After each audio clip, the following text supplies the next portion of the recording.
Bonjour à tous, bienvenue. Soyez les bienvenus. Nous avons quelques petites minutes de retard, mais je vois que la majorité d'entre vous êtes connectés ou en train de vous connecter pour nous rejoindre. Je vous propose que nous attendions encore peut-être une petite seconde, le temps que les retardataires arrivent avec l'email qui leur a été envoyé il y a quelques minutes. Bienvenue au webinaire sur la cybersécurité à l'initiative de la mairie de Pessac et porté par les équipes de Tetris. Vous êtes nombreux à arriver et je vous vois. Bonjour à tous, bonjour dans le chat. Parfait, vous êtes tous encore très en forme et tant mieux. Nous allons donc débuter ce webinaire sur la cybersécurité des entreprises. La cybersécurité qui est un enjeu, alors de faille pour le jeu de mots, mais de taille, c'est vrai. Surtout aujourd'hui, vous avez pu voir dans la presse, comme dans l'ensemble sans doute aussi des secteurs concernés qui communiquent, un nombre de cyberattaques en forte croissance. On vous parle de ransomware, on vous parle de malware. Ça fait beaucoup d'informations. Le fait est que le risque existe. Et on va pouvoir vous détailler un petit peu aujourd'hui dans un panorama accessible, c'est ce que l'on a voulu en tout cas travailler pour vous à l'initiative de la mairie, un panorama à la fois des menaces, des enjeux et des principales solutions pour pouvoir se protéger de ces cyberattaques et cybermenaces, parce qu'il n'y a pas que des attaques, on vous l'expliquera, il y a aussi des enjeux un petit peu plus compliqués. Je vais céder immédiatement la parole à monsieur Franck Rénal, maire de Pessac, qui est avec nous, déjà connecté. Bonjour, monsieur le maire. Bonjour Simon, bonjour à toutes et à tous. Merci beaucoup. Merci d'abord à Tetris qui porte ce premier webinaire de la ville de Pessac destiné à l'ensemble du tissu économique de notre ville, puisque Marc Gatti, qui interviendra juste à ma suite, qui est l'adjoint en charge des entreprises de l'accompagnement de la vie économique de la ville de Pessac, a décidé donc de pouvoir investir cette nouvelle modalité de communication à votre destination. Alors c'est vrai que la situation sanitaire facilite sans doute maintenant l'accès de chacun à ces modalités de communication, mais aujourd'hui je pense que ça peut venir tout à fait en complément de ce que je l'espère nous retrouverons, c'est-à-dire les petits déjeuners, voire les déjeuners ou les dîners ou les apéritifs que nous pourrons faire plus tard pour retrouver de la convivialité et du contact physique. Aujourd'hui, en tout cas, c'est la première d'une série que nous espérons longue de webinaires. Donc, j'ai cité Marc Gatti, je vais également citer Patricia Besson, que vous connaissez pour la plupart, qui travaille à la mairie de Pessac depuis peu de temps, en fait, depuis simplement quelques dizaines d'années, et qui vous connaît tous par cœur et qui, justement, a à cœur de faciliter les relations, de faciliter cette appropriation d'enjeux dont certaines entreprises pessacaises sont des spécialistes, à l'image de ce que nous allons voir aujourd'hui avec Chris, qui est une jeune entreprise qui a été fondée par deux personnes de grand talent que sont Elena Poincé et Laurent Oudot, qui d'ailleurs, je crois, nous suivent et qui ont accepté, qui nous ont même proposé de pouvoir préparer ce webinaire et mettre à notre disposition leurs propres spécialistes, puisqu'ils sont eux-mêmes donc des spécialistes de la cybersécurité, de la cyberdéfense. Donc, c'est un sujet que je vous avoue mal connaître, donc je vais suivre au moins une partie de ce webinaire moi-même pour connaître l'ensemble des menaces et surtout la manière dont on peut faire face à ces menaces. L'actualité mondiale, parce que je crois que c'est le président de la Fed américaine qui a dit que c'était la première menace devant les attaques terroristes, donc ou le risque économique, et ça fait partie d'ailleurs des risques à la fois liés au terrorisme et aux problèmes économiques de notre monde. Et on voit bien qu'il n'y a pas que les risques sanitaires, c'est un risque majeur lié à la digitalisation de notre monde et à l'interconnexion de tous nos modes de production et de tous nos échanges d'informations et de nos modes de recherche.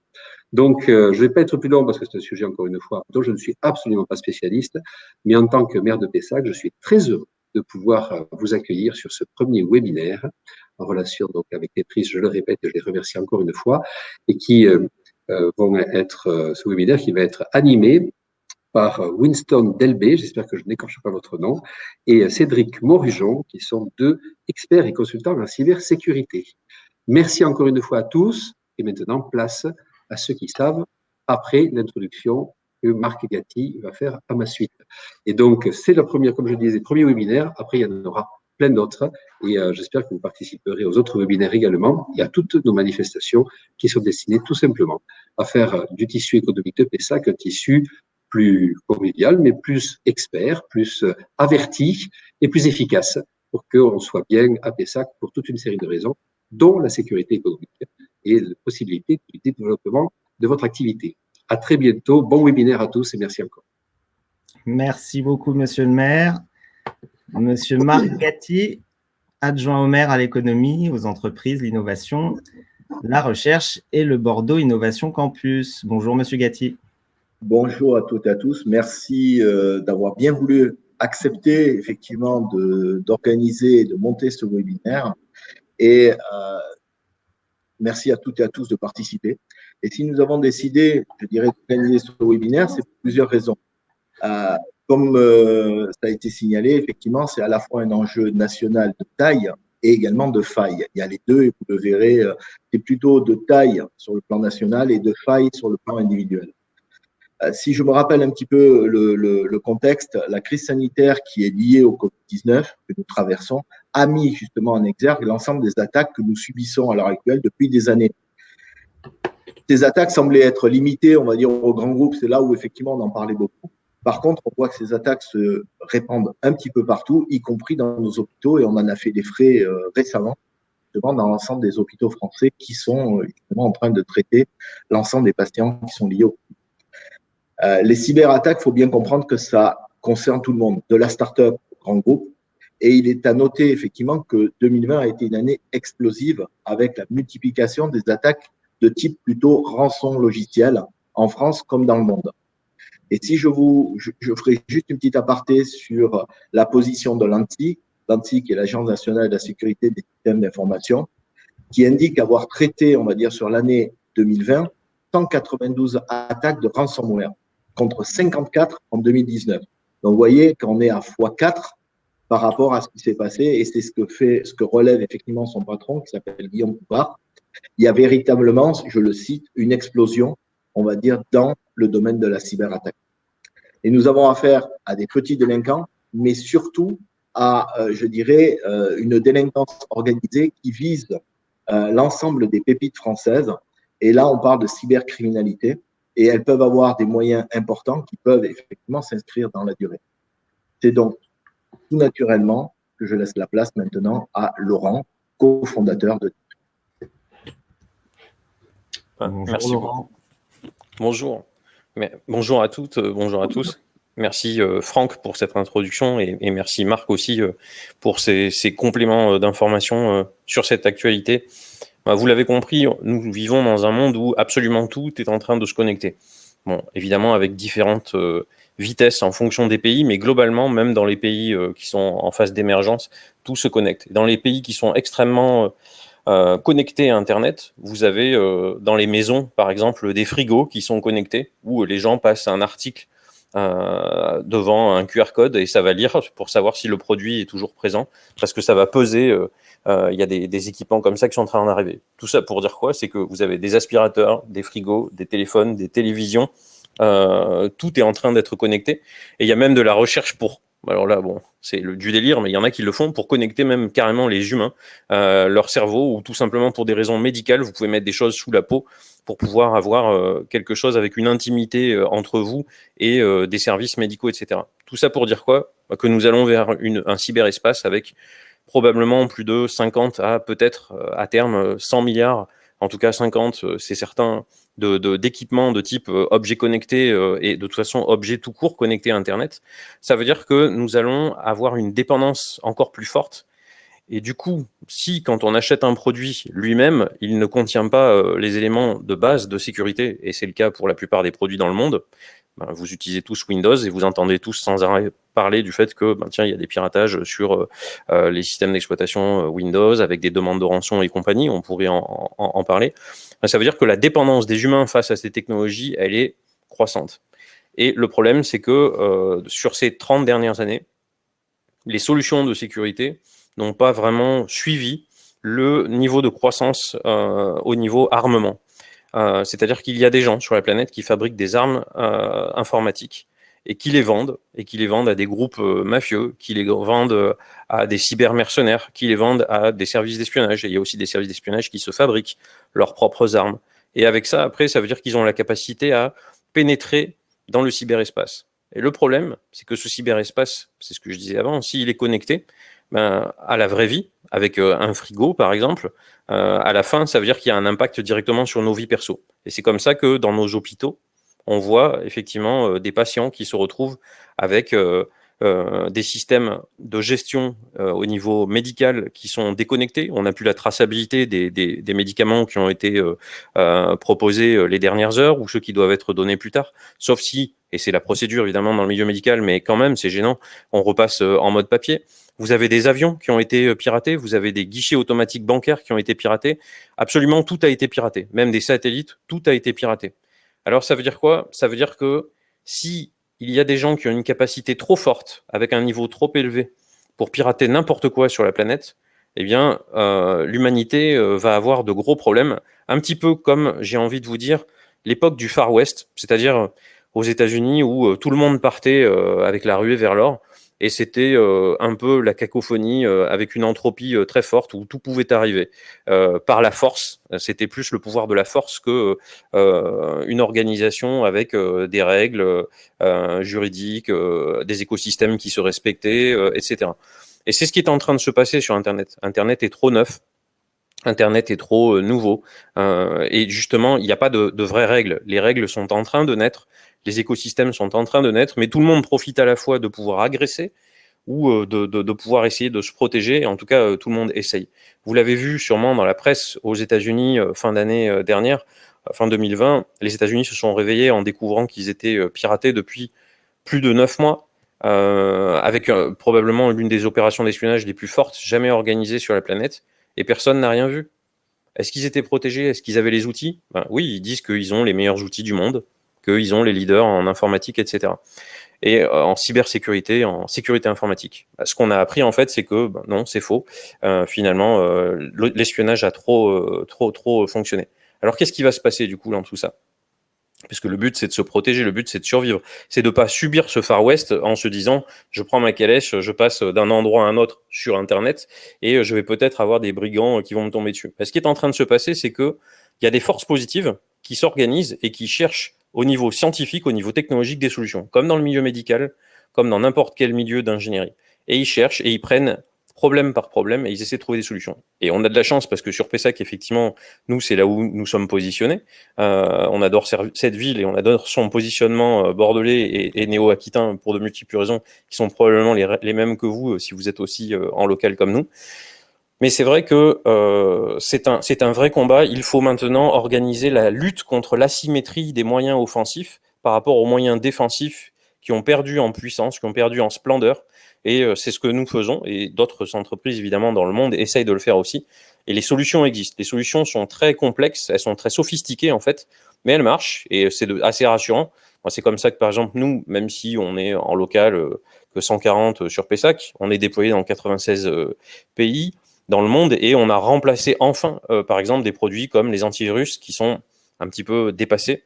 Voilà, et on est en train de devenir le tiers de confiance européen, mais positionné sur Pessac, en France, avec effectivement beaucoup de partenaires avec qui nous travaillons pour améliorer la cybersécurité et aussi pour participer à la paix dans le monde. Je vais expliquer très simplement, et je pourrais conclure là-dessus, c'est, si vous voulez, à chaque fois qu'on attrape un service de renseignement, ou à chaque fois qu'on attrape une arme informatique, et qu'on l'envoie, effectivement, qu'on est capable de neutraliser directement l'attaque quand elle arrive, parce qu'on a des intelligences artificielles qui reconnaissent ce qui est normal ou anormal, à ce moment-là, nos produits qui font ça, ensuite, on récupère ces espèces de signatures, ces traces liées aux attaques, et on peut les partager ailleurs dans le monde avec d'autres experts. Ça veut dire qu'ainsi, on contribue à de l'attrition des moyens offensifs utilisés contre nos clients qui sont des grandes entreprises, mais on a aussi évidemment des packages de plus en plus, on est en train de s'orienter pour pouvoir accepter des TPE, des PME. Bon, évidemment, on travaille pour l'État français, les armées, etc. Donc là, vous avez la chance ce soir d'être avec deux experts qui sont vraiment très forts, qui ont une très très belle carrière derrière eux et une encore plus belle carrière en cours au sein de Tetris. Et je vais leur laisser la parole. Donc Winston et Cédric. Et j'espère que vous allez passer un bon moment avec nous. Bonjour à toutes et à tous. Bonjour à tous. Bonjour à vous deux. Nous vous laissons la parole et la main, du coup, pour présenter ce webinaire et nous souhaitons d'ailleurs à chacun d'entre vous une très bonne écoute. Merci Laurent pour cette introduction sur Merci pour cette introduction sur le panorama des cybermenaces. Ça permet d'un petit peu mieux identifier qu'est-ce que le cyberespace et quelles sont les évolutions associées à ce cyberespace qui est toujours, qui est de plus en plus prenant au sein de notre environnement. Dans les exemples qui ont été évoqués, on pourrait rajouter par exemple les véhicules qui sont eux aussi de plus en plus connectés, mais aussi des objets connectés à vocation médicale tels que les pacemakers, sur lesquels on a eu des bulletins de sécurité qui sont passés récemment, de manière à pouvoir alerter les personnes équipées par ce type de dispositif. Alors avec Cédric, on va essayer de vous donner un petit aperçu, on va dire, des solutions à la fois organisationnelles et techniques qui peuvent permettre d'améliorer l'état de cybersécurité d'une entreprise. On a considéré, on va dire, que le niveau de maturité, il est à considérer comme étant standard ou non spécialisé. Et l'idée, c'est que à l'issue de cette présentation, qui aura un volet technique au milieu de la présentation uniquement, eh bien en fait, à l'issue de cette présentation, vous aurez normalement la capacité d'identifier à la fois deux technologies qui vont permettre d'améliorer la résilience des postes de travail vis-à-vis des menaces du moment, mais aussi de mesures organisationnelles, de plans d'action que vous pourriez initier au sein de vos périmètres respectifs de manière à améliorer la cybersécurité au sein de votre entreprise. Donc l'idée, comme ça a été évoqué, on commence par un petit slide qui nous donne simplement l'évolution des menaces dans le temps. Donc on s'est basé sur des indicateurs mis à disposition par l'Agence nationale pour la sécurité des systèmes d'information.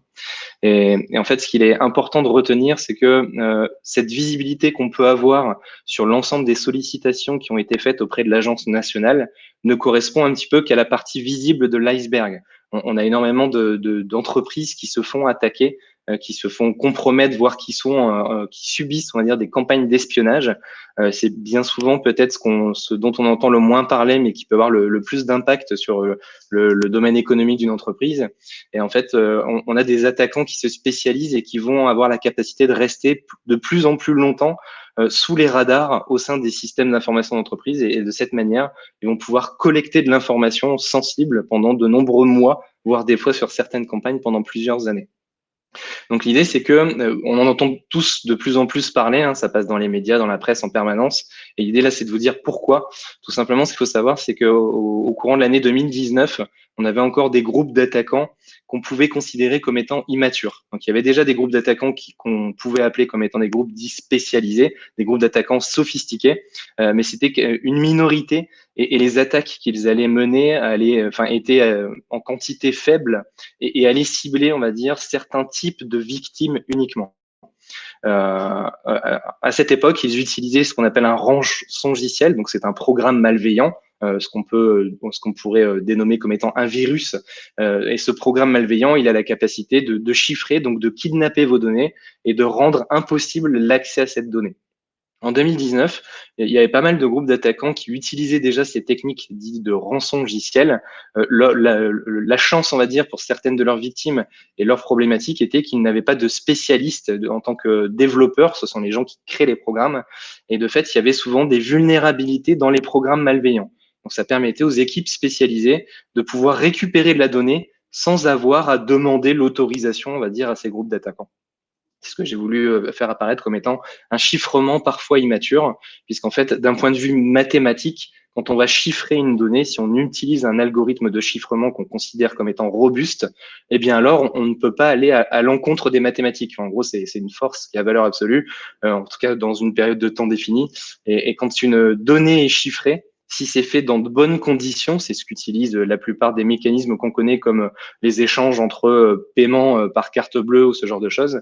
Si on utilise un algorithme de mathématiques dit robuste, eh ben on peut rien faire, on peut pas aller à l'encontre de ça. Donc fort heureusement, en 2019, ces groupes d'attaquants, ils n'avaient pas cette capacité, ils étaient un peu immatures et ils faisaient pas mal d'erreurs. Entre 2019 et 2020, on a eu donc l'Agence nationale pour la SSI a eu une forte augmentation des demandes d'assistance. Les demandes d'assistance, c'est quand il y a une entité, bien souvent du secteur public, qui se fait infecter par quelque chose qui, en gros, n'arrive plus à le gérer soit en interne ou soit même avec les prestataires avec lesquels ils ont l'habitude de travailler. Et de fait, ils lèvent la main un peu en direction du gouvernement en leur disant « Non mais venez nous aider parce que là, nous, c'est catastrophique, il y a des enjeux importants et il y a une crise à laquelle on ne pourra pas répondre sans votre assistance. » Donc, il y a eu de plus en plus de victimes en 2020. C'est un petit peu, normalement, à partir de ce moment-là où on a tous entendu beaucoup plus parler des cyberattaques dans la presse et dans notre entourage. À partir de 2020, on a eu non seulement des attaques qui étaient plutôt ciblées. Donc, 2019, c'était un peu soit très peu d'attaquants, bien souvent immatures. Et en fait, il y avait peu de cyberattaques avec des ransomware qui étaient robustes. En 2020, il y avait des attaques plutôt ciblées. Donc, en fait, les groupes d'attaquants, quand ils arrivaient dans votre système d'information, quand ils s'introduisaient dans une entreprise, ils le faisaient pas par hasard. Ils savaient déjà pourquoi ils attaquaient cette entreprise, quel était l'intérêt, soit, on le verra juste après, soit c'est plutôt à vocation de cyberespionnage, soit à vocation de cybersabotage. En parallèle à ça, et suite au paiement des rançons, parce qu'il y a une proportion des victimes qui payent en crypto-monnaie les rançons pour demander à avoir la clé de déchiffrement qui va permettre de retrouver l'accès aux données qui ont été emprisonnées, qui ont été chiffrées, et bien alors, suite en gros à l'argent qui a été gagné, il y a eu une sorte de business, enfin d'activité professionnelle qui s'est créée dans le domaine de la cybermalveillance et qui a permis de mettre en place ce qui est appelé par les spécialistes comme étant du ransomware as a service. Donc en fait, du ransomware as a service, ça veut dire que si demain vous voulez devenir un méchant, en fait, il vous suffit tout simplement d'aller sur certains emplacements sur Internet, dans certains sites sur le dark web, et en fait, vous allez pouvoir acheter tout simplement un ransomware, donc un programme malveillant, et vous allez même pouvoir aller jusqu'à acheter des accès dans une entreprise. Donc depuis 2020, quelqu'un qui n'a pas les capacités de développer un ransomware et quelqu'un qui n'a pas les capacités de s'introduire dans une entreprise, eh bien, il peut tout simplement aller sur Internet, dans des endroits un peu cachés et qui sont difficiles à bloquer, et en se rendant sur ces espaces, eh bien, ils peuvent tout simplement acheter des accès au sein d'entreprises, sur un autre endroit acheter des programmes malveillants de type rançongiciel et en fait attaquer une entreprise de manière à demander de l'argent. Donc ça, c'est ce qu'on a pu observer, on va dire, au début de l'année 2020. Et il y a de plus en plus d'acteurs malveillants qui se sont mis un petit peu sur ce secteur d'activité et ça a été accéléré un petit peu avec la pandémie qu'on subit tous, étant donné qu'il y a beaucoup de gens qui se sont retrouvés tout simplement confinés. Donc en fait, il y a dans beaucoup de pays, les gens qui menaient des actions déjà plutôt illégales, et bien en fait, ils se sont retrouvés un petit peu enfermés chez eux. Ils ont dit non, mais comment je vais pouvoir gagner de l'argent de manière malhonnête comme je l'ai toujours fait? Donc, je vais essayer de m'intéresser à ce que je peux faire depuis Internet. Et on a eu une explosion de ce type d'attaque en 2020. Enfin, depuis 2021, donc il est bien trop tôt pour faire un bilan. En tout cas, on est sur des tendances. On observe, alors quand je vous dis on, ce sont les organismes gouvernementaux et d'autres entreprises. Donc il y a l'entreprise Tetris avec son retour d'expérience, mais aussi nos partenaires et les gens avec qui on a des accords qui nous permettent de partager du renseignement d'intérêt cyber.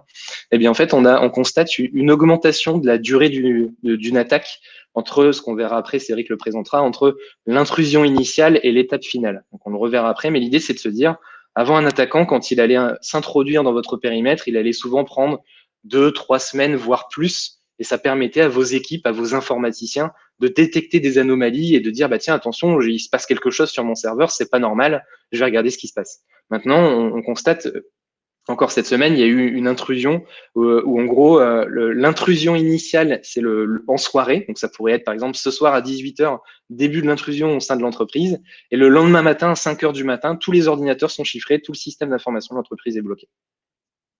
Ensuite, donc les attaques, ça continue, cette tendance. Les attaques sont dites de plus en plus ciblées. Les attaquants, quand ils arrivent dans votre périmètre, malheureusement, bien souvent, c'est pas par hasard. Ils connaissent clairement votre secteur d'activité. Ils vont regarder sur Internet au préalable quel est le chiffre d'affaires, quels sont les bénéfices, quels sont les enjeux de l'entreprise. Est-ce qu'il y a en gros un besoin fort de confiance sur la sécurité des données hébergées? Si on a par exemple une entité qui est dans le secteur bancaire ou de l'assurance, eh ben on va se dire tout de suite, l'attaquant, tout de suite, il va pouvoir se dire, tiens, les informations personnelles de la clientèle de cette entité ont une importance capitale.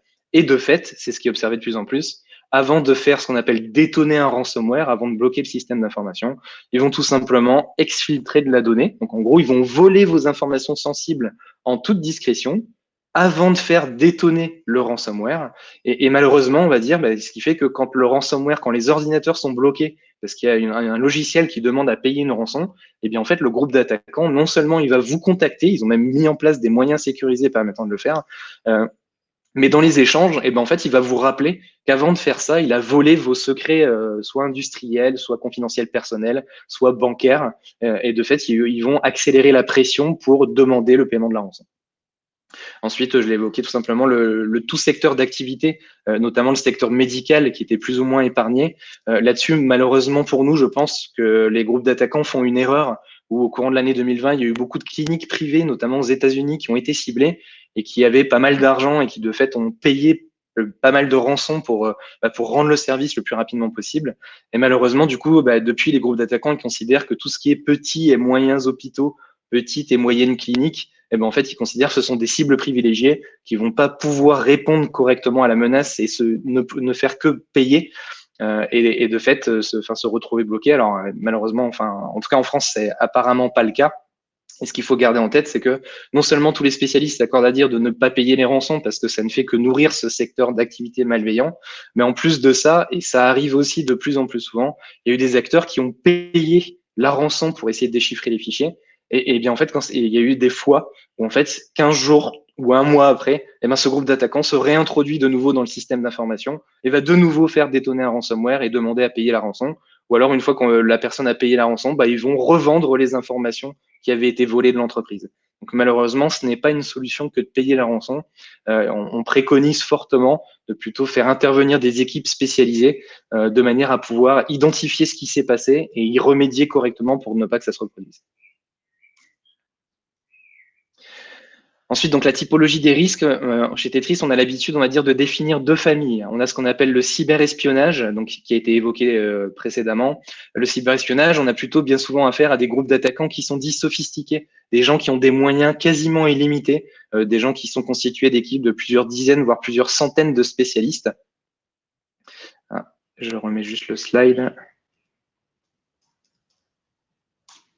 Par des dizaines de spécialistes et de fait vont pouvoir, eux, leur objectif, ça va pas être de vous voler de l'argent directement, de vous demander à payer une rançon. Ils vont plutôt s'introduire dans le système d'information, voler de la donnée sensible.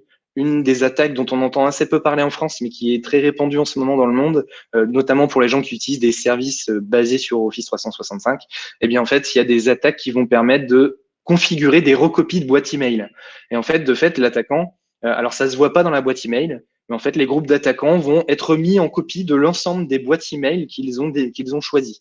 Et de fait, ils vont pouvoir lire les échanges sensibles de la part de direction d'entreprise ou ce genre de choses.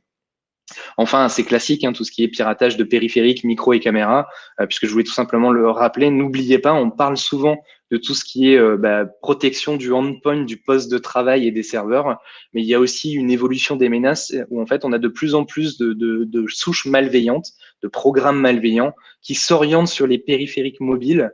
Et de fait, comme les projets informatiques, bien souvent, ça met tout le temps un peu de temps, ça met souvent des mois, voire des années.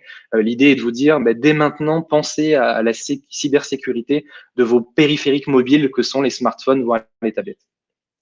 Enfin, le cybersabotage, donc il y a ce qu'on appelle les attaques de déni de service, où là, l'attaquant il va plutôt rendre indisponible un service tel que, par exemple, si vous êtes une entreprise qui offre du commerce en ligne, et du coup, ils vont tout simplement vous menacer ou mettre en application directement. Ils vont bloquer l'accès à votre site Internet et ils vont vous dire, si vous voulez récupérer le bon fonctionnement de votre site Internet, payez-nous une rançon. Donc, il y a une petite spécificité avec les attaques dites distribuées, les DDoS. Et enfin, donc, je terminerai sur les rançongiciels, donc on appelle en anglais les ransomware, qui sont ces programmes malveillants qui arrivent par des attaques informatiques sur votre système, qui vont bloquer vos données et vous demander le paiement de rançon. Et là, du coup, on va faire un petit focus technique.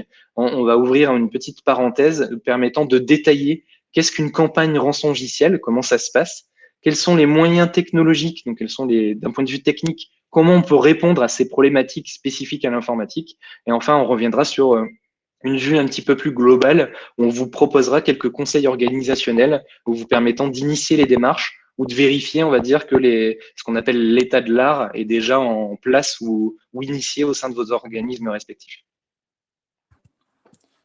Merci Winston. Du coup, je vais compléter un petit peu les propos que Winston vient de présenter. Et nous avons décidé de prendre un exemple d'une attaque informatique de type ransomware, donc expliquer son mode opératoire et les différentes étapes qui qui sont utilisés par les attaquants pour aller jusqu'à la détonation. Et pour chacune des étapes constituant ce mode opératoire, nous allons voir dans un second temps les différentes solutions et les différents réflexes à adopter pour essayer de renforcer la sécurité de son système d'information. Donc généralement, toute attaque débute par une première phase, on va dire, qui est le vecteur initial d'intrusion. Et généralement, pour le ransomware, c'est constitué soit via le phishing, donc une personne de l'entreprise reçoit un mail qui est forgé, qui constitue soit une pièce jointe ou soit un lien que cette personne est invitée à suivre, ou soit en exploitant une vulnérabilité d'un service qui est exposé sur du système d'information de l'entreprise. Un troisième vecteur d'intrusion que nous avons pu constater est également aussi le rejeu d'informations de connexion, d'authentification, qui auraient pu être volées au préalable sur un autre site, un site tierce. Et comme généralement, la plupart du temps, les usagers réutilisent les mots de passe d'un site sur un autre ou au sein de leur entreprise, les mots de passe du coup permettent de se connecter à des services qui seraient exposés sur Internet. Une fois l'attaquant présent sur le système d'information, donc sur le réseau de l'entreprise, généralement ce qu'il va faire dans un premier temps, comme n'importe qui arriverait dans une nouvelle pièce ou dans une nouvelle résidence, il va essayer de s'imprégner du système d'information sur lequel il est présent, en essayant de recherchant les différents comptes utilisateurs qui sont présents, les différents logiciels également qui sont installés sur la machine, potentiellement des données sensibles, parce qu'on sait maintenant, malheureusement, les données sont de plus en plus sensibles et ont de plus en plus de valeur, mais également aussi les machines qui seraient présentes sur le réseau, au plus près en tout cas de la machine victime sur laquelle se trouve l'attaquant. Une fois qu'il aura amassé un certain nombre d'informations, il va tenter de se propager sur le réseau de l'entreprise pour gagner encore plus d'emprise sur l'entreprise cible et essayer d'obtenir encore plus d'informations et ainsi avoir de plus en plus de données pouvant servir de monnaie d'échange pour la rançon finale. Donc pour cette troisième étape, du coup, il va utiliser un certain nombre d'outils qui sont soit présents sur le système d'exploitation, donc sur Windows ou Linux ou macOS, et va tenter de se propager sur les différents ordinateurs du réseau pour continuer à découvrir le système d'information et obtenir des informations.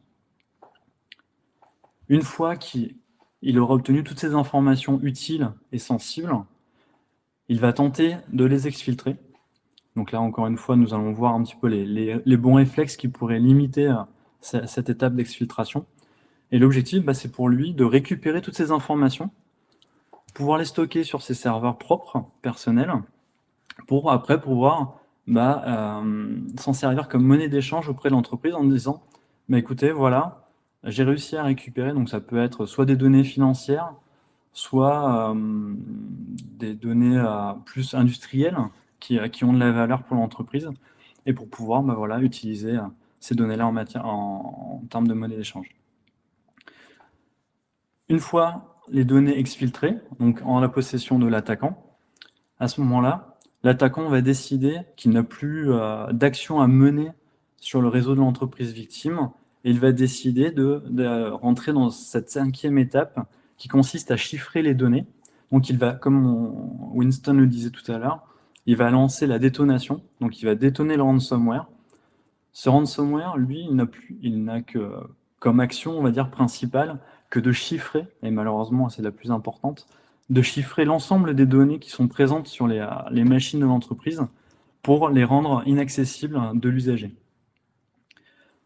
Une fois cette détonation réalisée, l'entreprise va malheureusement se rendre compte que son système d'information est inutilisable et va rentrer dans ce qu'on appelle une situation de crise que nous aborderons par la suite. Donc voici généralement ces 6 étapes qui constituent le mode opératoire d'une attaque informatique. Donc là, on a pris le ransomware parce que c'est malheureusement celle qui fait l'actualité en ce moment. Et donc là, on va reprendre chacune de ces étapes Et je vais vous présenter quelques bons réflexes à avoir. Si nous reprenons la première, qui constitue le vecteur initial d'intrusion, on va essayer de renforcer la sécurisation des postes qui sont les plus exposés. Donc ça peut être soit les postes clients qui sont présents sur Internet, enfin, qui consultent, qui sont dévoués à la consultation sur Internet, mais également des serveurs qui ont pour rôle de donner un service exposé sur Internet pour que les clients ou les employés d'une entreprise puissent se connecter en plus avec le télétravail, c'est d'actualité, puissent se connecter de chez eux au réseau de l'entreprise pour mener à bien leur travail. Pour ce faire, l'objectif est dans un premier temps, d'essayer de limiter au maximum les services qui sont présents sur Internet, puis dans un second temps, de voir avec les équipes dédiées à la gestion informatique de l'entreprise pour suivre des guides de recommandation qui sont publiés généralement par l'ANSSI et le CIS, qui sont très bien faits. On vous a mis les liens juste en dessous, et qui vous permettront de suivre un peu leurs recommandations pour élever le niveau de sécurité de votre réseau. Ensuite, si malheureusement vous ne pouvez pas faire sans exposer des services sur Internet, ce qu'on recommande le plus souvent, c'est de mener, en tout cas de faire appel à des entreprises qui permettront de tester votre sécurité, soit via ce qu'on appelle des tests de robustesse ou des pen tests, mais également des programmes de bug bounty. Pour ceux qui ne connaissent pas le terme bug bounty, en fait, il s'agit de faire appel à une grande communauté de hackers gentils, je précise, qui vont utiliser leurs compétences. Donc, cette communauté est présente à travers le monde et qui va permettre de tester la sécurité de votre entreprise, donc exposée sur Internet. Et si malheureusement ils arrivent à exploiter une vulnérabilité ou une faille dans cette sécurité, ils vont vous envoyer un rapport qui vous permettra de comprendre cette vulnérabilité et comment la corriger. Ensuite, nous avons vu dans les étapes 1 à 4, généralement, l'attaquant est présent et a réussi à rentrer sur le système d'information, donc sur le réseau de l'entreprise, et il va mener un certain nombre d'actions qui va lui permettre de connaître les informations liées au système d'information sur lequel il est présent, à obtenir des informations sensibles ou à essayer de se propager sur ce réseau pour engranger de plus en plus d'informations. Donc là, généralement, les solutions les plus efficaces sur ces actions sont l'EPP et le DR. Donc, j'avoue que ce sont des termes qui sont un peu méconnus en fait du grand public, de ceux qui ne travaillent pas dans la sécurité informatique. Donc, je vais essayer de vous les présenter un peu plus facilement. L'EPP, il s'agit d'un antivirus nouvelle génération, donc qui, comme les anciennes générations, va se baser sur des signatures pour analyser les fichiers et détecter des malwares, mais va intégrer d'autres fonctionnalités beaucoup plus avancées, notamment des innovations technologiques un peu plus abouties, qui vont aller un peu plus loin que les antivirus traditionnels. Et ensuite, le DR, pour Endpoint Detection and Response, qui va permettre, lui, donc cet agent-là, va analyser chacune des exécutions des logiciels pour savoir si le logiciel est sain ou plutôt malveillant, et va en conséquence soit bloquer son exécution ou le laisser continuer. Ensuite, généralement, on va essayer aussi, lorsqu'on va constituer l'architecture du réseau d'entreprise, donc on va installer les solutions que je viens d'évoquer, mais on va essayer aussi de mettre en œuvre une architecture sécurisée qui va permettre aussi de cloisonner les différents groupes qui sont présents au sein de l'entreprise. J'aime bien prendre comme exemple, donc là, filtrage périmétrique, cloisonnement des réseaux.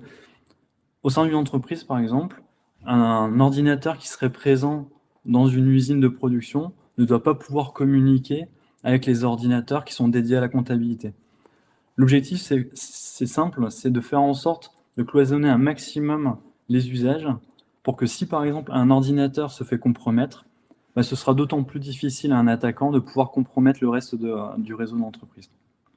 Là, encore une fois, l'ANSSI a publié des guides très intéressants qui permettent de mener à bien ces travaux et d'obtenir une architecture sécurisée très facilement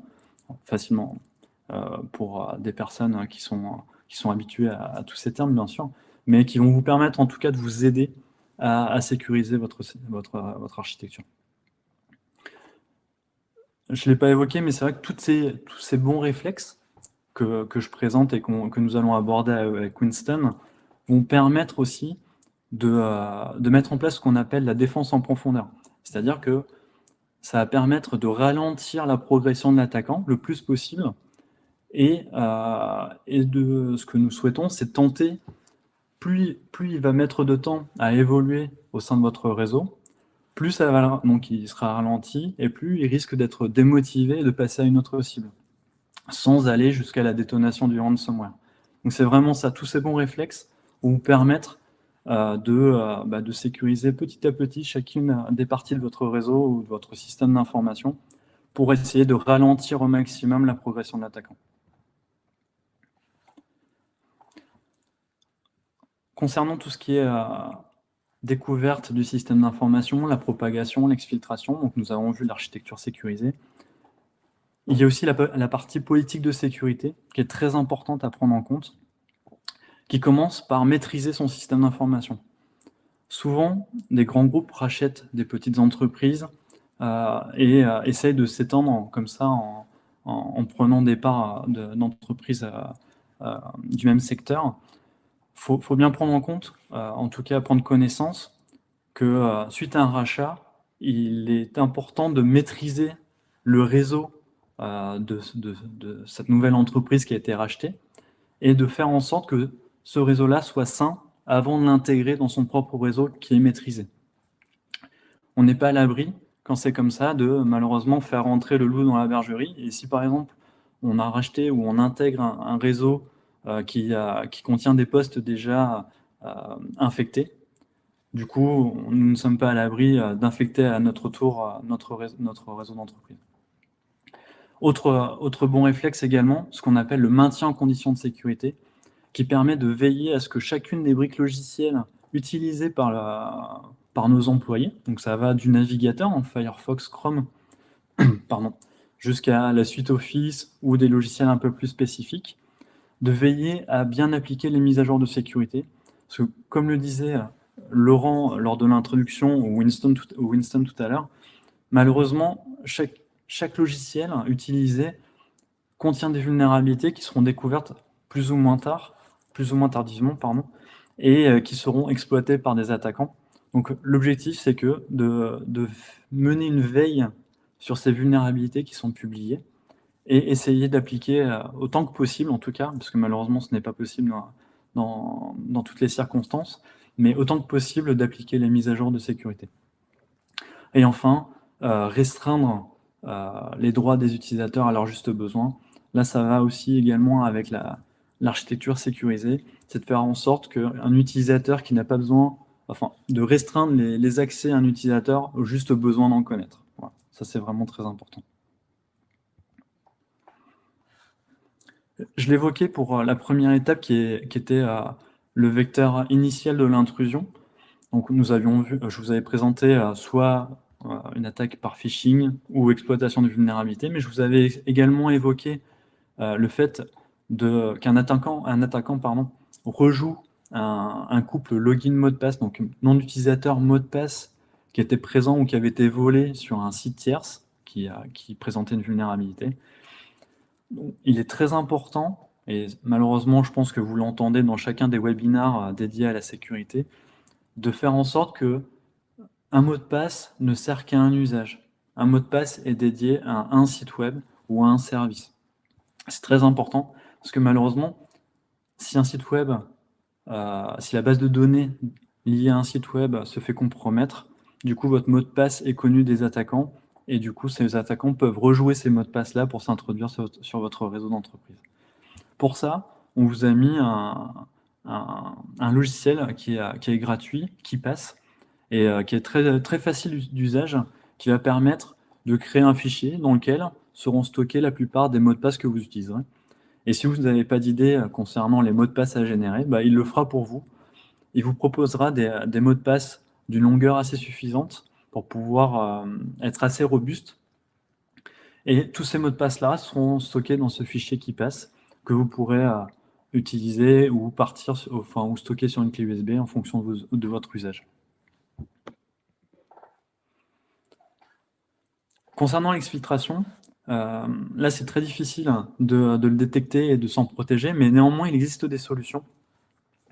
Parce que malheureusement, la plupart des outils qui sont utilisés pour l'exfiltration sont déjà présents sur les systèmes d'exploitation et sont considérés comme sains.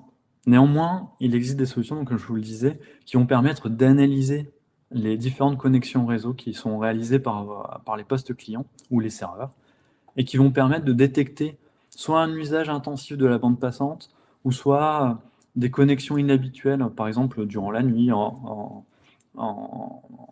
lorsque les employés ne sont pas présents au sein de l'entreprise et qui vont vous permettre de détecter un comportement anormal. Donc, toutes ces solutions-là vont permettre d'identifier en tout cas une exfiltration et grâce à ces capteurs, vous permettront aussi d'identifier l'attaquant, le serveur de l'attaquant en face et vous permettront à des équipes dédiées à de la réponse à incident de mener les actions qui vont bien. En tout cas pour bloquer ces connexions réseau. Et enfin, malheureusement, si on en arrive là, qu'il y a eu le chiffrement, donc la détonation du ransomware, la plupart des données qui sont présentes sur votre réseau d'entreprise ne sont plus accessibles, en tout cas ne sont plus exploitables. Et du coup, ce que je vais essayer de vous montrer, c'est qu'il est possible de se prémunir de cette situation en mettant en place des plans de sauvegarde. Donc, ce qu'on utilise beaucoup, c'est le moyen mnémotechnique 3-2-1, dans le sens où on va essayer d'avoir 3 copies de nos données sur deux types de supports différents, dont une copie qui sera présente en dehors de notre réseau d'entreprise, enfin de notre entreprise, pardon. Sachant que chacune de ces copies, ces supports dédiés aux sauvegardes, ne doivent pas rester connectés à votre machine une fois que la sauvegarde est réalisée, parce que malheureusement, si le ransomware est exécuté, celui-ci va chiffrer l'ensemble des données qui sont présentes sur votre poste de travail, mais également les données qui sont présentes sur vos supports amovibles connectés à ce poste de travail. Donc là, c'est vraiment important et très peu mis en œuvre dans les entreprises sur lesquelles nous avons pu, avec lesquelles nous avons pu travailler.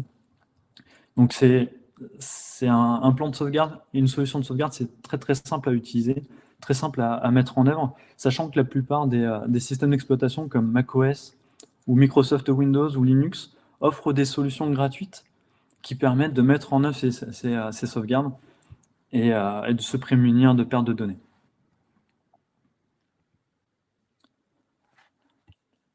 Là, je vais laisser la parole à Winston qui va vous présenter en tout cas les différents produits et services. Merci Cédric, je répondais à une question. Non, mais il n'y a pas de souci. Ok.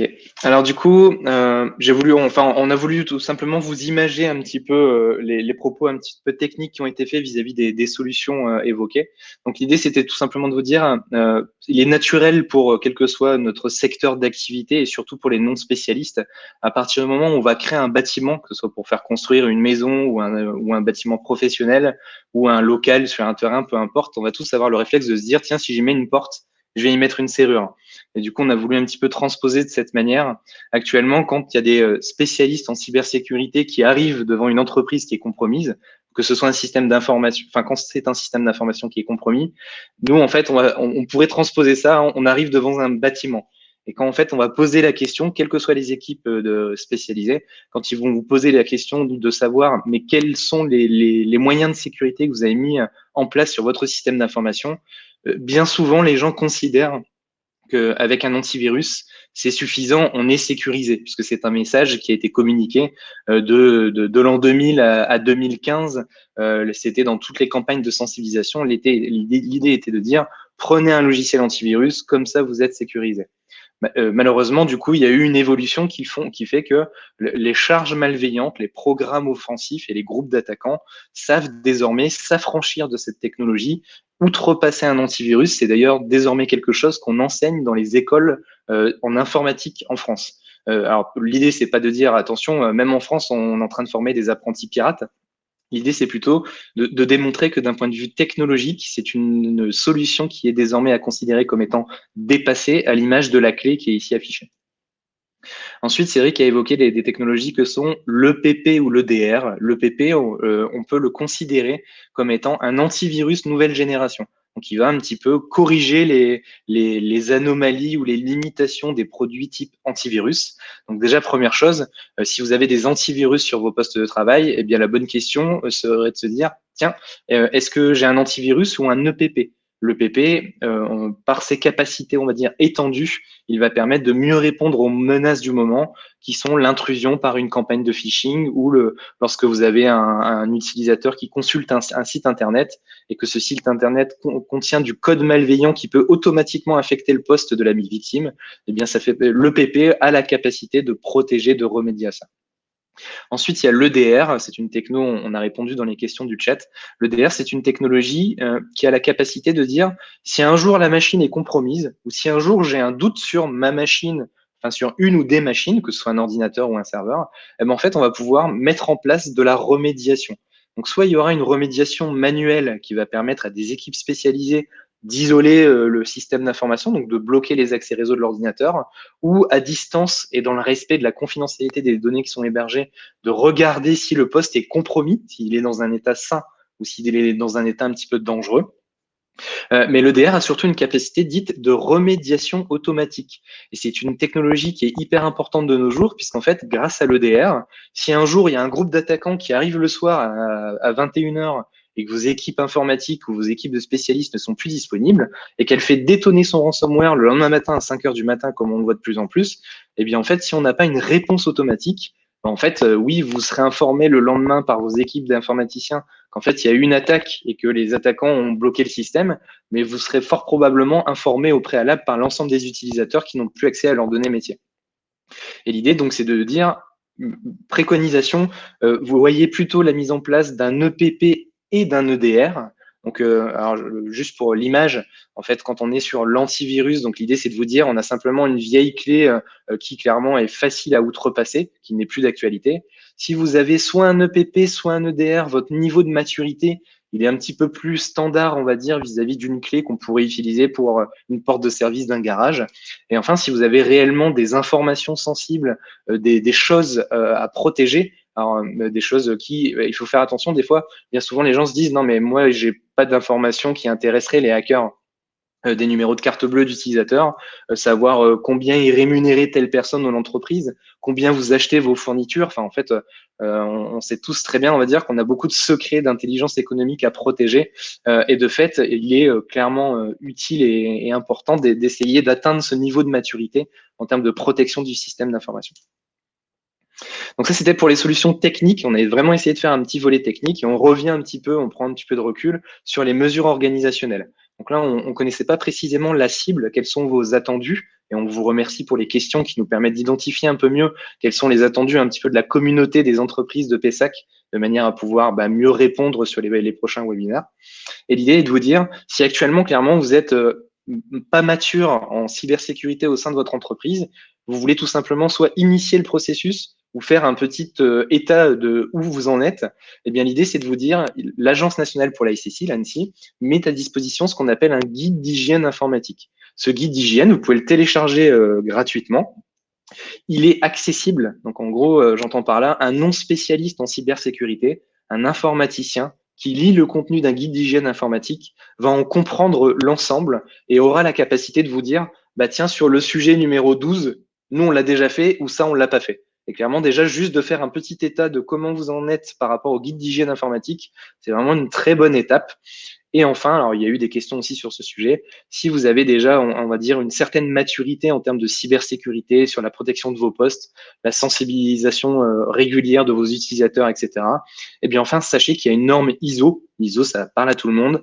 Il y a une norme ISO qui s'appelle l'ISO 27001 et qui va permettre de dire, cette entreprise, sur son système d'information, on sait non seulement qu'il y a eu des moyens en cybersécurité qui ont été mis en œuvre, mais en plus de ça, on l'a fait auditer par un organisme externe, donc ça a son importance. Et enfin, on assure qu'il y a une démarche dite d'amélioration continue, de type PDCA pour ceux qui connaissent. Et l'idée est de dire que on va pas acheter un antivirus, l'installer sur nos ordinateurs et puis c'est bon, on a géré la cybersécurité, on passe à autre chose. L'idée, c'est que, comme dans beaucoup de projets informatiques, mais c'est d'autant plus vrai dans la cybersécurité, ce sont des projets qui vont nécessiter des revues régulières. Alors bien évidemment, il y a forcément des coûts associés, mais je dirais à minima au moins une fois par an. L'idée, ça serait de regarder l'ensemble de la politique qui est mise en place dans l'entreprise de manière à l'améliorer, identifier quelles sont les évolutions aussi. On a des nouvelles applications qui sont arrivées, des nouveaux recrutements, des nouveaux postes, etc. Et l'idée est de se dire, on va mettre en place une démarche d'amélioration continue. Et c'est ce qu'on appelle l'état de l'art. C'est ce qui va vous permettre de gagner en maturité vis-à-vis de toutes ces menaces. Enfin, si toutefois ça se passe mal, si toutefois, on va dire malheureusement, une intrusion survient sur votre périmètre et vous êtes confronté à un incident en cybersécurité, l'idée était tout simplement, on mettra à disposition ce support. Et l'idée est de vous dire, si vous êtes plutôt à vocation publique, secteur public, en fait, il y a l'Agence nationale pour la SSI. Si vous êtes une OIV ou une ESE, normalement, du coup, vous savez déjà tout ça, on va dire. Et du coup, vous savez que vous pouvez solliciter l'État par cybermalveillance, cybermalveillance.gouv.fr ou l'Agence nationale pour la SSI. Et enfin, pour le domaine privé, il y a des entreprises spécialisées qui offrent des services dits de CERT. Donc, ce sont des équipes spécialisées en réponse à incidents. Voilà pour la présentation. On espère avoir répondu à la plupart de vos questions. Et pour celles qui persistent, et bien, du coup, on est à votre disposition pour répondre aux questions qui sont posées dans le chat. Absolument. Peut-être pour ceux qui ne liraient pas le chat, on peut revenir quand même sur les questions déjà posées. Certains nous écoutent peut-être actuellement sans être focalisés sur l'écran. Est-ce que les entreprises ont la capacité de mesurer le nombre d'attaques qu'elles subissent ? Alors, on y a répondu en partie, mais si vous pouviez nous refaire une réponse orale pour ceux qui nous écoutent, pour nous regarder. Oui, bien souvent, c'est ce qu'on appelle les KPI. Donc, ce sont des indicateurs qui vont permettre de porter à la direction l'état de la cybersécurité du périmètre. Souvent, l'usage est de mettre à jour une fois par mois les KPI. Et en fait, il y a des solutions technologiques qu'on appelle la XDR Platform.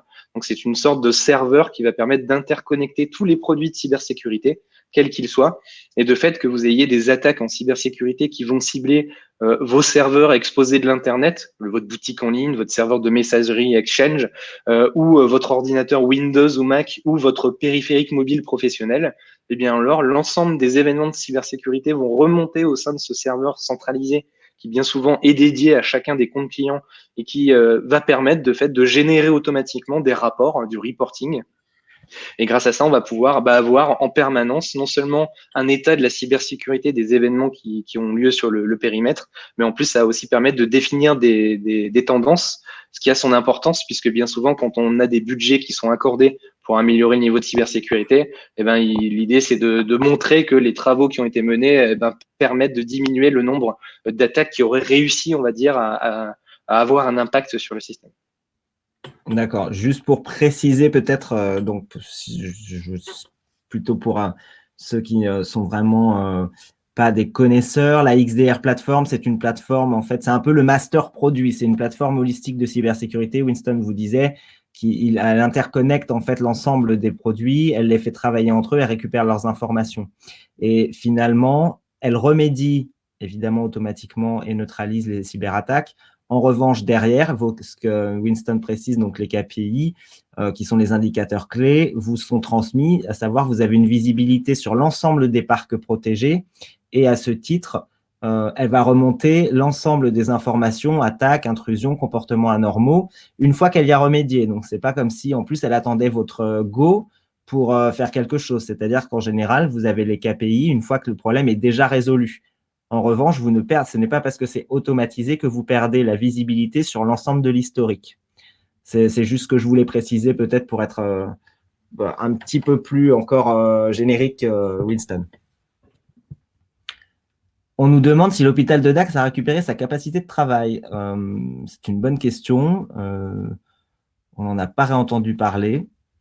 Peut-être que c'est le cas, peut-être que ça n'est pas le cas. Winston ou Cédric, vous avez peut-être des informations dessus.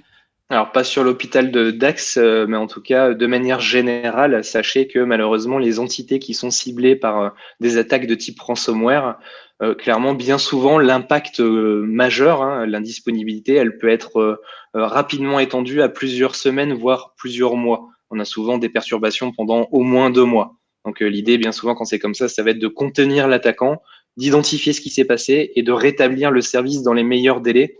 Il faut vraiment faire attention et c'est pour ça qu'on recommande vivement d'impliquer des équipes de spécialistes. Parce qu'en fait, il ne faut pas aller trop vite, puisque si on réexpose trop rapidement, en gros, la porte d'entrée par laquelle le groupe d'attaquants était arrivé, eh bien alors, bien souvent, il y a ce qu'on appelle un suraccident. Et dans les équipes spécialisées, quand on arrive sur un incident, la première chose qu'on a en tête, c'est de se dire quel est l'état et qu'est-ce qu'on doit faire pour qu'il n'y ait pas de suraccident. Absolument.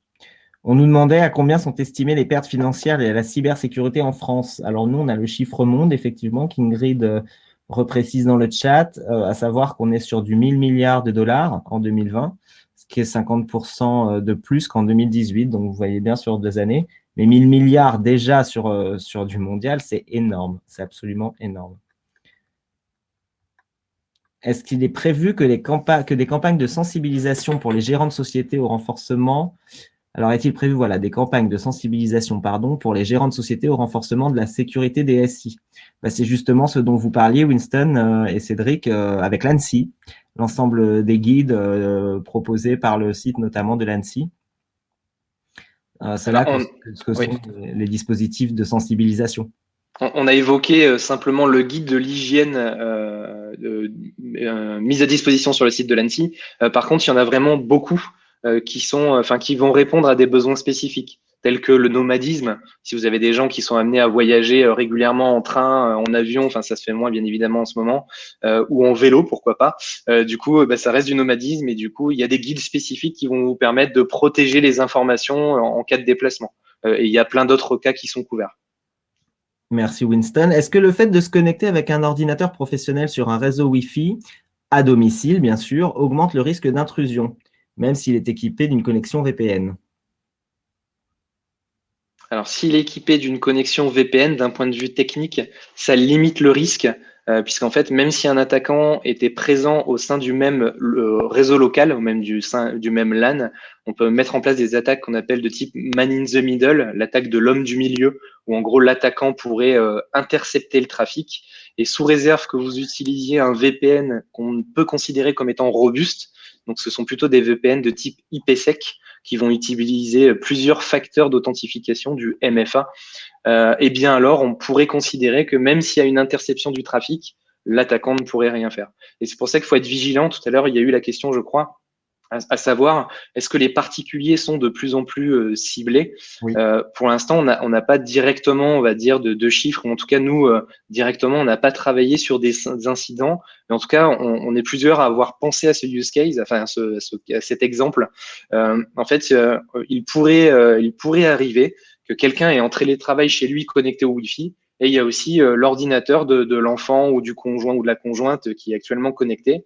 Et cette personne tierce se fait infecter son ordinateur parce que du coup, elle n'a pas fait attention, peu importe. À partir du moment où le groupe d'attaquants prend le contrôle d'une machine dans un réseau local, c'est facile de faire ce qu'on appelle du pivoting, c'est facile de rebondir sur les autres machines. Donc là, en fait, tout dépend du niveau de cybersécurité de votre station de travail. Est-ce que c'est un ordinateur qui va utiliser un pare-feu? Le pare-feu, c'est quelque chose qui protège les attaques du réseau. Et en l'occurrence, pour revenir sur le sujet tout à l'heure où on vous disait les antivirus, c'est dépassé, les EPP, c'est déjà un peu mieux, c'est plus à l'ordre du jour. En fait, l'EPP, bien souvent, il va embarquer nativement un firewall, un pare-feu. Donc, en fait, si vous avez un EPP à la place d'un antivirus et que il y a un ordinateur qui est dans le même réseau local qui est compromis et qu'il y a un attaquant qui rebondit par cet ordinateur vers votre poste, eh bien, avec un EPP, vous allez tout simplement, par la capacité de pare-feu, empêcher les attaques en provenance de ce poste au sein du même réseau local. Merci Winston.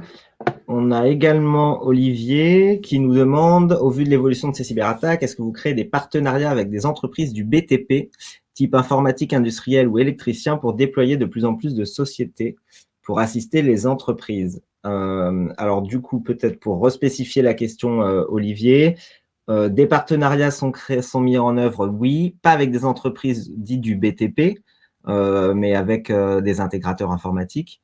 Notamment pour justement aider à déployer dans les entreprises et pour les intégrateurs, pour certains intégrateurs dans des structures petites et moyennes justement, qui ont besoin d'être accompagnés mais qui ne peuvent pas compter sur de grands groupes informatiques faute de moyens. Oui, il y a des partenariats qui se multiplient d'ailleurs en ce moment pour venir accompagner tout type d'entreprise et accélérer le déploiement justement pour que la cybersécurité puisse être accessible au plus grand nombre. Si Winston et Cédric, vous avez quelque chose à rajouter sur le sujet, je voulais juste qu'Olivier ait sa réponse, bien sûr. Très bien, merci. Non, du coup, je pense que, si on œuvre, on va dire, dans le domaine du BTP, alors j'imagine du coup que c'est dans la création de locaux. Du coup, on va plutôt être sur ce qu'on appelle de la sûreté physique. Et dans ce cas, il y a plein de questions à se poser vis-à-vis non seulement de la sûreté physique, des capacités d'hébergement informatique, etc. Donc du coup, après, je pense que Simon a parfaitement répondu aux questions. Mais oui, il y a bien des sujets, on va dire, même si on œuvre dans le BTP, et qui pourraient être considérés comme étant un secteur d'activité un petit peu loin du cyberespace, des cybermenaces, etc. Eh bien, en fait, pas du tout. Bien souvent, dans le BTP, on va créer des choses pour l'avenir, et il est bien souvent plus facile de mettre en place des dispositifs quand ils ont été anticipés, quand ils ont été pensés au plus tôt. D'accord. Il parlait de BTP dans le cadre des accords cadres de maintenance. Donc, du coup, j'imagine les ascenseurs, etc. C'est ce dont Olivier nous parle. Alors, dans ce cas-là, Olivier, c'est à la société qui produit les ascenseurs, en fait, de s'équiper d'une solution. En général, c'est comme ça que ça se passe. En fait, c'est chaque produit va s'équiper. Les tendances sur Bordeaux, Romain nous demande si les tendances sur Bordeaux seraient donc aujourd'hui à la réactivité et pas à la proactivité en matière de cybersécurité. Est-ce que vous ressentez une amélioration? Est-ce que les mentalités sont en train de changer? Alors, je crois qu'on peut dire que la tendance, elle n'est pas spécifiquement bordelaise. C'est une tendance française et mondiale. D'ailleurs, c'est une tendance humaine d'être à la réactivité et non pas à la proactivité en matière de cybersécurité. Surtout que finalement, pour grand nombre d'entre nous, des entrepreneurs, etc., ça restait un sujet assez lointain. Je ne vais pas dire assez mystérieux, mais ça restait de l'ordre de la malchance pour une entreprise j'allais dire très en vue, mais en tout cas plutôt en lumière, à qui il arrive à ce moment-là, plus un malheur. Et aujourd'hui, les entreprises de niveau plus restreint, ou même les hôpitaux, on parlait des administrations, se sentaient aussi à l'abri. Donc, c'est humain de ne pas être dans la proactivité parce que finalement, on pense être à l'abri de ce type d'attaque. Et aujourd'hui, ce que l'actualité nous montre, c'est qu'aucun secteur, aucune entreprise de toute taille, c'est-à-dire que vous avez des structures à 10 personnes qui se retrouvent empêchées de travailler. Et bien sûr, les médias sociaux, les médias, l'intérêt aussi porté par les médias nous permet de mettre en lumière la cybersécurité au service de tous. Et donc, aujourd'hui, certains commencent à se mettre en marche pour de la proactivité. Et Winston ou Cédric, vous avez sans doute quelques exemples de structures qui ont décidé, en tout cas, de mettre en œuvre des démarches, alors qu'avant, elles étaient justement dans une réactivité, à savoir, on attend de se faire taper pour se poser la question du fait que finalement, on n'est pas sécurisé. Mais c'est humain, encore une fois. On communique pas forcément, on va dire, sur les entreprises qui nous ont déjà sollicité et avec lesquelles on est en train de concourir. Mais du coup, on a, oui, une augmentation importante du nombre d'entreprises, d'entités qui sont sensibilisées. De toute manière, il y a plein d'entreprises qui considéraient ne pas être impactées, qui malheureusement l'apprennent à leurs dépens. Hein. Quand on entend bien souvent une entreprise dans la presse parce qu'elle subit une attaque ransomware, en fait, bien souvent, c'est alors, c'est pas si simple, hein. L'idée, il faut surtout pas porter de jugement. Rien n'est simple en cybersécurité, d'autant plus. Hein. Il faut vraiment œuvrer, on va dire, pour avoir un arsenal défensif qui va permettre de répondre à la menace. Pour autant, du coup, l'idée est de se dire, il y a beaucoup de gens qui cette fois-ci vont anticiper. Il y a des gens qui n'ont pas forcément eu d'incidents en cybersécurité, mais suite aux annonces du gouvernement, suite à la presse, suite à cet effort un peu collectif de communiquer sur ces sujets, eh bien alors on arrive, je pense, quelque part, on sauve des entreprises, des secteurs d'activité, de campagnes ransomware qui auraient dû avoir lieu. Et par l'équipement en amont, ou par la mise en place de conseils qui permettent de limiter ce qu'on appelle la surface d'attaque, eh bien en fait, on en parle moins, c'est toujours comme ça, mais du coup, on sauve aussi des secteurs et des entreprises avant qu'elles ne soient compromises. Alors, nous avons encore 2 questions. La première, qui est une question un peu prospective. Dans notre vie quotidienne, qu'est-ce qui vous inquiète le plus? Nos objets connectés, donc du coup non mobiles, dira-t-on, ou la voiture connectée, qui pose d'autres problématiques, évidemment, parce qu'elle est mobile. Ouais, je vais laisser le temps de parole à Cédric, du coup. Non, mais c'est vrai que c'est pas simple comme question. Dans tous les cas, ce sont des enjeux aussi importants l'un que l'autre, parce que nos objets connectés gèrent au quotidien. Ça peut aller soit de nos bracelets connectés au pacemaker. Et du coup, dans tous les cas, il y aura quand même des enjeux de santé et de vie humaine. Donc, malheureusement, ce sont des enjeux aussi importants les uns que les autres, pour moi. Souvent, ce sont des choix purement personnels. Me concernant, enfin, j'aime bien m'intéresser à ces sujets pour essayer d'anticiper, comprendre le fonctionnement, un peu la démarche du hacker éthique qui va être d'identifier comment ça marche quand on est curieux, on va dire, sur ce type de sujet. Et de fait, après, ça va nous permettre plus facilement d'identifier les risques et de voir comment on peut y remédier. Après, moi, c'est vraiment personnel, mais je pense qu'on peut pas s'exclure de ces évolutions technologiques. Il y a beaucoup de gens qui, dans votre entourage, sûrement, il y a 5 ans, qui disaient, ben non, moi, j'ai pas besoin d'un smartphone, j'ai un téléphone. Un téléphone, c'est fait pour téléphoner. Et du coup, j'ai pas de problème de cybersécurité. En tout cas, dans mon entourage, tous ceux qui tenaient ce discours ont désormais des smartphones. Enfin, Merci beaucoup. Je pense qu'il y avait aussi le rapport à la domotique, moins à l'utilitaire, effectivement, smartphone, qui est un objet connecté, mais plutôt domotique et voiture. Mais vous avez eu votre réponse. Et Julie nous demande si notre entreprise propose des services d'audit associés à un plan d'action. Alors oui, c'est pas notre activité première, mais on peut tout à fait accompagner avec nos partenaires, vous proposer ce type de service. Alors, l'ANSSI soumet-elle des entreprises comme Tetris à des remontées d'informations de notre vécu? Ah, est-ce que nous, en fait, nous faisons remonter des informations à l'ANSSI en fonction de ce que l'on vit, de ce que l'on travaille, de ce que l'on peut découvrir? En fait, chez Tetris, du coup, il y a une partie qui s'appelle le CERT, dont nous faisons partie avec Cédric. Et de fait, on a un lien privilégié qui nous permet de faire des remontées d'informations à destination de l'ANSSI. Et de fait, lorsqu'on est amené à investiguer sur des incidents cyber et après avoir obtenu l'accord du client, parce que bien souvent, on va expliquer à quoi ça sert, comment on le fait, quels sont les avantages et conditions, parce qu'on fait pas ça n'importe comment. Et du coup, quand on a l'accord du client, eh bien alors on va partager de l'information à destination de l'ANSSI, puisque bien souvent, enfin c'est une volonté de la direction de Tetris, puisque bien souvent ça va permettre de mieux anticiper les menaces. Pour donner du détail technique, si la personne qui a posé la question est un peu technique, l'idée c'est de dire si on identifie ce qu'on appelle des indicateurs de compromission, en gros des indices, et ben en fait après avoir obtenu l'accord du client, eh ben, on va les envoyer à l'Agence nationale pour la SSI. Et de fait, si par exemple ces indices, on les a vus sur un secteur d'activité ou sur une entreprise française, eh bien alors l'Agence nationale va pouvoir transmettre ces informations à d'autres entreprises du même secteur d'activité qui pourraient subir à l'avenir ou pourraient directement avoir une intrusion en cours par ce même groupe d'attaquants. Donc ça fait partie des choses qu'on fait dans notre activité qu'on appelle du renseignement d'intérêt cyber, du RIC ou de la CTI dans l'activité de CERT. Alors, on a Arnaud qui est en train de taper.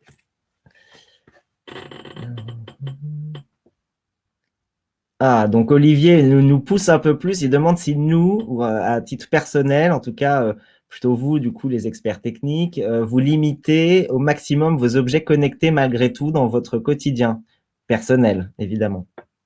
Moi, je peux donner un exemple qui répond aussi au sujet qui a été évoqué tout à l'heure. Du coup, j'ai une Freebox. Je ne veux pas dessus, mais enfin, en gros, il y a pas mal de box Internet en France qui permettent directement de générer plusieurs réseaux sans fil. Et en fait, je pense que c'est un bon conseil que de générer un réseau sans fil qui est dédié à l'usage professionnel quand on œuvre dans des conditions de télétravail. Donc, clairement, ça nécessite d'avoir un petit peu de connaissances techniques. Mais dans la famille, on a toujours quelqu'un qui a la connaissance suffisante. Dans la famille, dans l'entourage, on a toujours quelqu'un qui a la connaissance pour configurer correctement une box.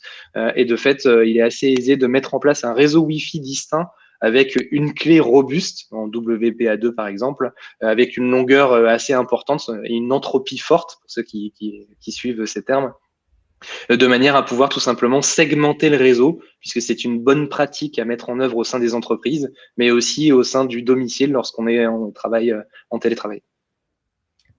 Merci beaucoup. Une question d'Arnaud. Quel est le degré de sensibilisation des entreprises françaises par rapport à leurs voisines de l'Union européenne? Sommes-nous en retard? Quel est votre avis, messieurs? Ouais, j'ai pas d'indicateur à mon niveau permettant de répondre à cette question. Je dirais qu'il y a des gens qui, bien souvent, de toute manière, il y a beaucoup d'entreprises, de toute manière, qui ont des structures qui sont positionnées un peu partout en Europe, par exemple. Donc, en fait, c'est plutôt des entités, des structures, des entreprises en fait, il n'y a pas réellement de frontières dans le cyberespace. Une entreprise, on va dire, qui est basée à Pessac, bien souvent, elle a des ordinateurs qui sont sur d'autres continents. Enfin, pas bien souvent, mais ça arrive. Et de fait, c'est difficile de pouvoir dire, tiens, qui est le plus mature entre tel et tel pays. Voilà. Merci beaucoup. C'est vrai que c'est très difficile de juger du degré de maturité parce que si vous reprenez les actualités ou de très grosses sociétés américaines dont on n'ignore pas qu'elles ont tout pour se baquer, se sont aperçus, Winston et Cédric en parlaient au préalable, se sont aperçus que ça faisait des mois que finalement elles étaient infectées, surveillées et malgré tout, les budgets sont conséquents, les connaissances techniques et les recrues sur place sont conséquentes et ça n'a pas empêché. Donc, c'est vrai que le degré de maturité, pays par pays ou même entreprise par entreprise, est très difficile à juger. Une dernière petite question de Julie, et je pense que ce sera la dernière, à moins qu'il y en ait vraiment 2-3 autres, car il va nous falloir couper. Une dernière petite question. Que pensez-vous des serveurs d'Amazon ? Elle précise que leur ERP est en SaaS hébergé sur leur serveur. Et quid des serveurs Dassault Systèmes pour SolidWorks, par exemple, logiciel très connu? Alors, elle n'est pas simple, cette dernière question. Du coup, pour la première partie concernant l'hébergement d'Amazon, déjà, quand on fait, on va dire, du conseil en cybersécurité, la première approche à avoir est est-ce qu'on a la maîtrise de ce qu'on fait? Parce que bien souvent, en fait, il faut savoir ce qu'on fait pour éviter de faire des bêtises. Amazon, Amazon comme d'autres entités. Vous m'entendez toujours? Oui. Oui, ok. Amazon, comme d'autres entités, ont des services assez récents qui permettent d'industrialiser et de propager assez rapidement. Alors, je ne sais pas si vous vous êtes déjà connecté à une interface Amazon Web Services. En 3 clics, vous propagez votre serveur, vous le déplacez des États-Unis à l'Europe, en Asie. Du coup, le risque d'erreur est important et peut avoir un impact fort. Enfin, après, il y a des obligations légales, réglementaires et éthiques vis-à-vis du choix. Quand vous avez, par exemple, des clients, vos clients finaux qui sont inscrits au sein de votre ERP, est-ce qu'eux avaient conscience en travaillant avec votre entité que les informations que vous détenez vis-à-vis d'eux allaient être envoyées en dehors du périmètre européen? Ça a de plus en plus son importance, on va dire. Et la deuxième question, pour les serveurs de Dassault Systèmes, du coup, je pense, c'est la même question sûrement. Est-ce que les data centers de Dassault qui seraient du coup mis en Europe, peut-être plus précisément? Alors, pas dans le cas où les serveurs. Je pense qu'elle veut savoir si on a un avis sur les serveurs Dassault. Ok, d'accord. Du coup, il y a eu une précision sur les serveurs hébergés en France. En fait, oui, tout à fait. À partir du moment où on passe par un hébergeur tel que Amazon et qu'on choisit un serveur en France, en fait, on a la garantie. On a l'affirmation que la donnée est hébergée en France, mais quid des administrateurs, quid des gens qui vont pouvoir accéder techniquement en fait à ces informations. Et en fait, ça clairement, ce sont des questions à se poser et ce sont les bonnes questions à se poser pour l'ensemble des services qui offrent des prestations en mode SaaS. On a du mal à obtenir la garantie de la sécurité de nos données, nous précise Julie. Bien sûr. Tout à fait. Et du coup, après, je peux le faire en mode corporate en vous disant préconiser un hébergeur français, voire européen. Clairement, quand on choisit les hébergeurs et qu'on est basé en France, c'est assez simple. Il y en a plusieurs qui sont les leaders mondiaux. De fait, clairement, c'est pas un mauvais choix que de se dire je vais privilégier un hébergeur français puisque j'aurai certaines garanties à apporter. Parce qu'en fait, il y a un cadre légal. On est quand même en France et du coup, s'il y a des abus de confiance ou des abus de droit qui sont mis en place, eh bien alors il y a des sanctions pénales qui sont associées à ce genre de choses. Et de fait, je pense que lorsqu'on définit vers quel hébergeur, avec quel hébergeur on va travailler, ce sont des questions à se poser, quoi. Olivier nous précise, bien vérifier la réalité du contrat, car ce n'est pas parce que l'on dit qu'on héberge à tel ou tel endroit que c'est réellement le cas. Oui, ça c'est la même chose pour tout. De toute façon, une prestation se vérifie en permanence et qui plus est dans les prestations immatérielles. Je crois qu'a priori, il n'y a plus de questions. Un grand merci à tous pour votre temps, votre attention. Merci d'être restés avec nous. J'espère que vous m'entendez tous correctement. Oui, on vous entend. Parfait, Monsieur Gatti. Est-ce que vous voulez conclure pour cette session de webinaire? Avec grand plaisir. Ben écoutez, merci beaucoup parce que l'échange a été très riche et je dirais très instructif pour tout le monde au vu de l'ensemble des échanges que nous avons pu avoir. Et donc, je tiens au nom de Monsieur le maire, au nom de Patricia Besson et à mon nom à vous remercier effectivement pour l'organisation de ce webinaire. Je tiens à remercier l'ensemble des participants parce qu'ils sont restés nombreux et attentifs jusqu'à la fin. Pour le premier webinaire que nous organisons, effectivement, on peut dire que c'est un webinaire qui a intéressé, qui a surtout suscité, on va dire, de l'intérêt quant à la problématique liée aux cyberattaques et à la cybercriminalité. Et nous vous donnons rendez-vous pour un prochain webinaire qui sera autour de la digitalisation. Et je laisse la conclusion à Monsieur le maire. Merci à tous d'avoir suivi ce webinaire et merci surtout à Winston et à Cédric de l'avoir animé. Vraiment, merci à Tetris et à Simon, bien sûr. Et je vous dis à très bientôt également. Et j'ai appris pas mal de choses. Je ne suis pas certain d'avoir tout compris, mais j'ai appris en tout cas beaucoup. Merci et puis désormais, bonne sécurité à tous. Merci beaucoup. Merci. Merci. Je vous souhaite à tous une très bonne soirée. Pour ceux qui souhaiteraient, évidemment, un replay sera disponible dès la fin de cette session, le temps qu'il s'enregistre. Et je vais vous souhaiter d'ici là une excellente soirée, une bonne réflexion pour ceux qui la démarreront suite à ce webinaire. Et je vous souhaite, bien entendu, une bonne fin de semaine, en plus d'une très bonne soirée. À bientôt. Merci. Au revoir.